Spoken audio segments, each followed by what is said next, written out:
Shit, what's going on, everybody? Top of the morning, afternoon, I should say. It's your boy Isaiah Shakoor, aka Mr. 17th Ave, man. Just pretty much want to give a word to God and talk to y'all about not giving up. That's the topic today. You know what I'm saying? Never give up, or how not to give up one on one. Just coming with y'all with a brief story of my life. Pretty much, right now I'm 28 years old. I currently live in Georgia. I'm from Florida, born and raised. But I actually moved up here not too long ago. Um, yeah, man. So let's get into it, man. Like I said, born in St. Petersburg, Florida, to be exact, man. Never really knew my mama. Uh, Knew my father to a certain extent. My father, he was dealing with a lot of issues in his life. He had me when he was young, only about 19 years old. So, of course, at that time, there's a lot of distractions and things that he had to face. So, with that being said, him being in and out of prison and hitting his head a couple times and having to learn, from his mistakes. So, within that time, he was going through that. I was getting older. So with that being said, I had to be raised by my grandparents. So of course I refer to, and during the story you may hear me refer to my grandmother as mom, my mama, or and my grandfather as my daddy. God rest my grandfather's soul, but we'll get into that. Um, yeah, man. So December 18th, 1997, my birthday to be exact. My mother, she had, God bless her, she had me, but she wasn't in a condition to take care of me.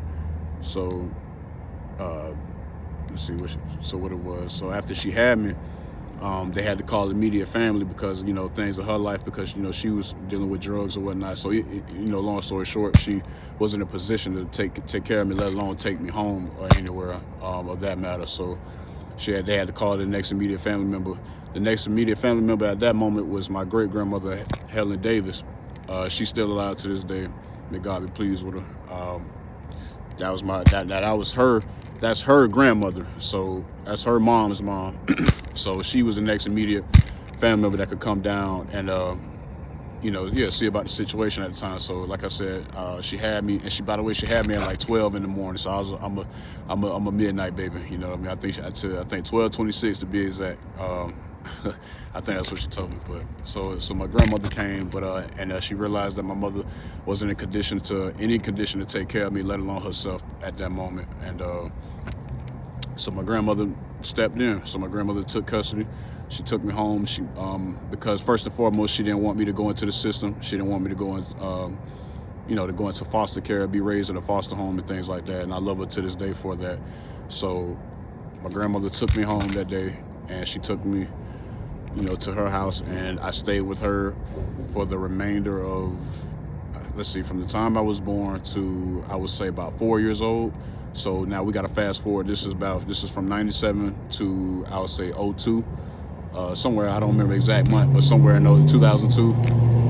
But at that point, my grandmother was having issues because she had medical illnesses or whatnot.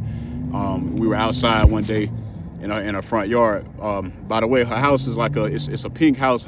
She always ran a business out of home. It was a wedding chapel, so she always, every time you turn around, she will always, she'll be marrying folks and stuff like that. So on this particular day, she didn't have anything to do, a marriage to run, anything like that. So we're outside and we're just, kind of just enjoying the outside or whatever. And I believe she was raking the leaves or whatnot. Well, I vaguely, my 4-year-old self trying to look back and remember. I do remember her, unfortunately stumbling and falling to the ground because she was bit by something, you know what I mean? Whatever it was, something out of the trees or anything like that, but she was bitten.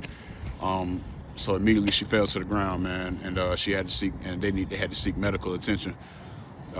So I believe the neighbors caught wind to it, ended up calling, thank God, calling the ambulance, and they had to come get her, man, take her up out of that. So then from that point on, I wasn't, at that point, I'm just a 4-year-old little baby stranded, not knowing where to go. So at that point, but let me see, I'm trying to remember.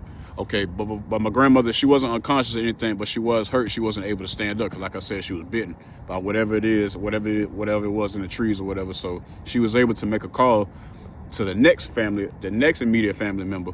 So now, which was my father's mother. So now we're going to my father's side, which is my dad's mom. So she was able to contact her and tell her about the situation and that I needed care at that moment. They didn't know what they were going to do about custody, but they just knew I needed care at that moment. So they figured that out. Well, fast forward, my dad's mother, like I said earlier in the story, who actually raised me, but she came and got me at that situation. My grandmother who raised me took her to the hospital. The one who was bitten, they went on and took her to the hospital so she could get the medical attention that she needed. And then my dad's mother went on and took me on. And I never knew, at 4 years old, there's things that you remember, but then again, there's things that you don't. So, I'm witnessing all this going on. And for some reason, I didn't know. I always thought that I was going to be back, that my mom's grandmother was going to get better, get out the hospital, and be able to come back and come get me. Well, that never happened. So I ended up being raised by my dad's mom and her husband. Pretty much all the way until I was like 18 years old, you know what I mean? It just, and that's just where it, you know what I mean? That's just where it took off from there, you know what I mean? So, as I look back, I realize how God come into our life, and when we least expect it, you know what I mean? And he already has things in place. We call on God, and one thing we have to remember is that God don't have to figure nothing out, you know what I mean? God already got things designed before you even born, and before you even realize it or thought you were going to realize, you know what I mean, or thought you were going to worry about a certain situation. God got it already taken care of. So why, we have to ask ourselves, why do we stress? You know what I mean? Why do we stress about certain things when they already taken care of? And it's hard to look into the future. It is, you know what I mean? Especially for us. I know sometimes I could be an overthinker. So for us overthinkers, it's really rough, you know what I mean? So we're trying to figure out, okay, well, if this don't work, then what about this? And we think of a million different ways of how things can go wrong, you know what I mean? And this, man, I'm telling you, stress ain't even a word. So, I feel like God, he placed his hand on us sometimes in our lives sometimes to tell us to just rest, you know what I mean? Take a deep breath. What he means by rest is rest in his word, knowing that everything will be okay, knowing that tomorrow, God willing, tomorrow will come, knowing that your worries are already taken care of. Not that they will be taken care of, they are already taken care of.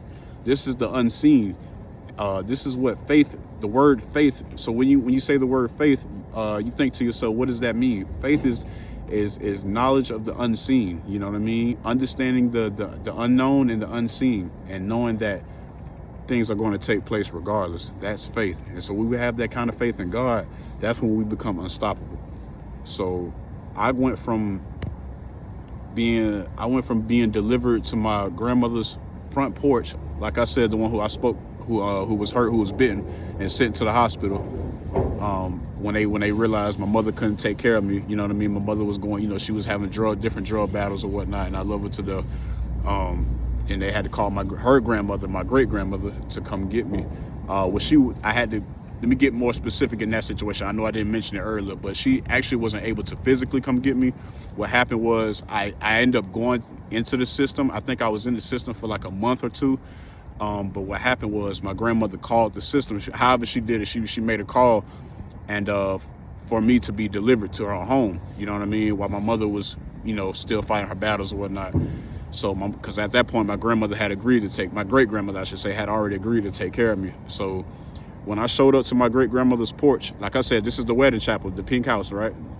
I showed up in a box. She tells me to this day, I showed up in nothing but a cardboard box and a bottle in my hand. And when she used to tell me that, for so many years, I'm 28 now, but for so many years, I used to look back and that would hurt me. That was like one of my biggest insecurities, you know what I mean? And it was hard for me to get over. And I was like, wow, I can't believe I showed up to my grandmother's porch in a cardboard box. And I look at all the other children, I'm like, I think to myself, I said, well, damn, I couldn't get a car seat or at least, you know what I mean? Or a stroller or anything. Because, I'm like, well, and I'm being dropped off by a social worker, I'm like, well, damn, don't these people have money or whatnot? But I guess it was never about that, and it took me a long time to get over that. That would really keep me down the dumps. I had to learn how to really believe in myself as a young man. But now I look at the situation, showing up in a cardboard box and nothing but a bottle and a diaper, and a dirty diaper, showing up to my great grandmother's porch. Now I look at it as a package, the greatest package that she's ever received in her life. And now that I look at it like that, it's life changing. You know what I mean? And do a lot for the soul and the mind. And I love her. Like I say, she's still living to this day. So every chance I get to go see her and talk to her and help her out, I just remind her of that. And you know what I mean? And man, she damn near had tears in her eyes and stuff, because I just to see what what I'm growing into, and who I've grown into, who I've grown to become, regardless of my trials and tribulations. That'll be enough to make anybody, kind of, break down. You know what I mean, like that, in a good way. You know what I mean? So, yeah, man. Not to get off track, I just say that I wanted to share that story just to say that no matter who you are, it's true. The saying is true that no matter where you come from, it doesn't matter where you come from. It's all about where you're going. It's about where you at, where your mind is at, and where you're going. You know what I mean? You can go wherever you want. You know what I mean? And you can do whatever you want to do. Don't let your past story, don't let nothing in the past stop you, hurt you. Even if it make you cry, if it make you cry, go ahead and cry, let it out. Look in the mirror when you get a chance, and tell yourself that I love you, and tell that person in the mirror that I love you no matter what. Because in the end, whether you're male or female, all you got is you.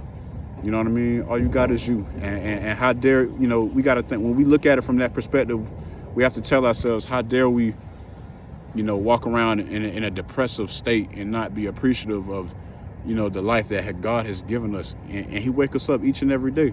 You know what I mean? But you know what? At the same time, he's very patient with us.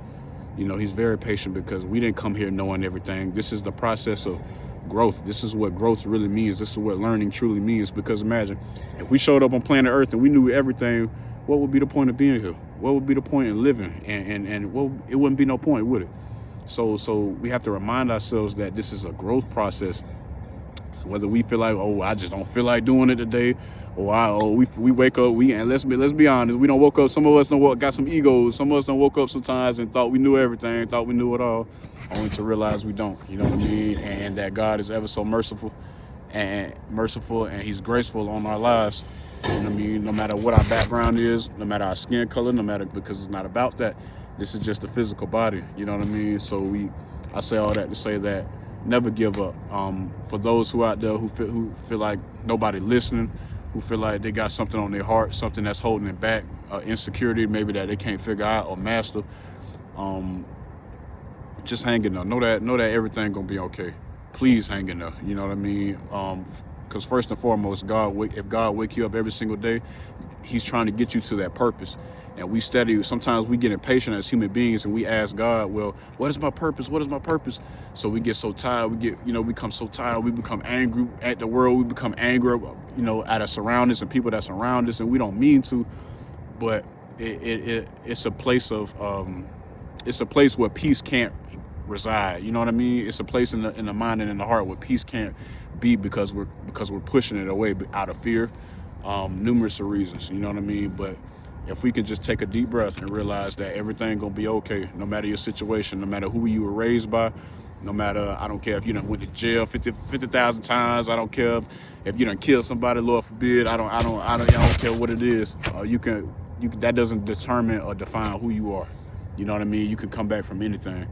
You know what I'm saying? And to those who may feel like they were abandoned or neglected or not loved growing up, I want to let you know, first and foremost, I love you. I don't even have to know your name, but the fact that God created you and you breathe the same air as me, you my family member, and I have to let you know that I love you, and there's others that love you, whether they just have a hard time of showing it.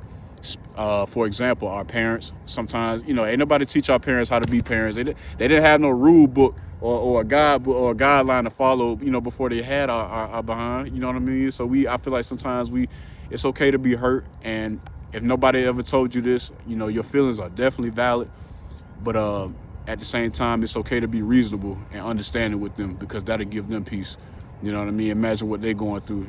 Trust me, if they could turn back the hands of time and make it better, don't you think they would? What makes you think in your right mind they wouldn't? You know what I mean? So let's not be angry at them so much. You know what I mean? Let's just try to see things from the bigger picture, from a different perspective. You know what I mean?